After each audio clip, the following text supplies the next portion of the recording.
I'm going to explain the exercise before I stand up. Here I have just a board that is on a slant on purpose.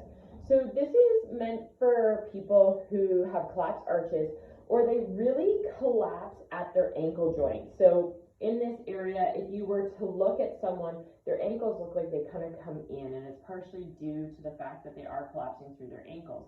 So it's a little challenging because I don't have this issue that the visual might not be exactly on.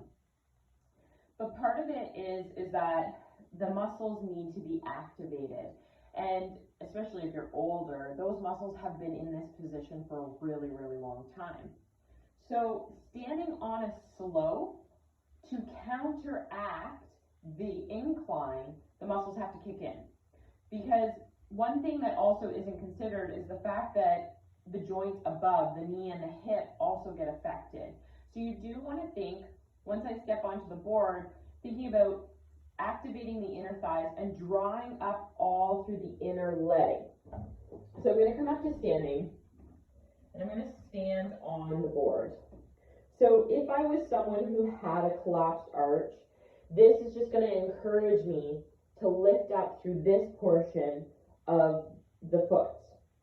Not an issue for myself, but for someone who has that, it is a lot of work to get that foot into alignment.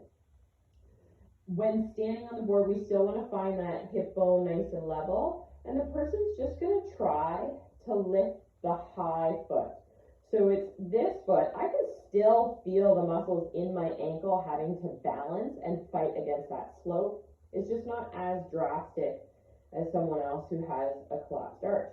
So lifting up and then lowering the foot. And then to challenge, they would stay on that foot for an extended period of time, 10, 15, 20 seconds.